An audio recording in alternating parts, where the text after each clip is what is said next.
Kalian pasti penasaran apa jadinya kalau sebuah negara dalam perang besar tiba-tiba kehabisan senjata pamungkasnya? Nah, itulah yang lagi dialami Ukraina.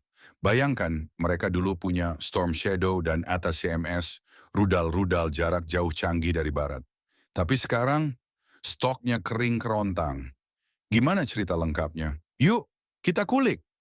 Awalnya, rudal-rudal ini jadi senjata andalan Ukraina untuk menghajar target strategis di wilayah Rusia.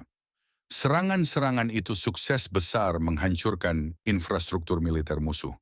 Tapi, efeknya ternyata nggak se-wow ekspektasi. Perang tetap jalan, Rusia tetap gempur balik, dan Ukraina, ya mereka harus lebih hemat pakai rudal karena stok makin menipis. Nah, masalahnya nggak berhenti di situ. Ukraina sekarang ada di ujung tanduk soal dukungan Barat. Apalagi, Donald Trump bakal jadi presiden Amerika lagi. Trump ini skeptis banget soal perang Ukraina.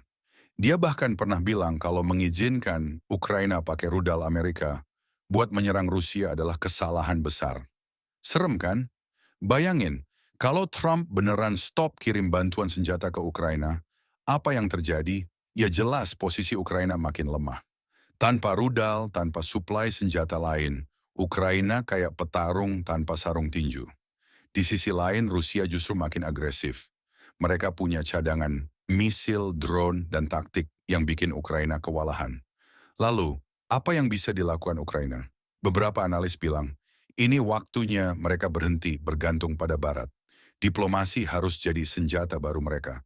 Tapi ngomong-ngomong soal diplomasi, ada yang menarik nih.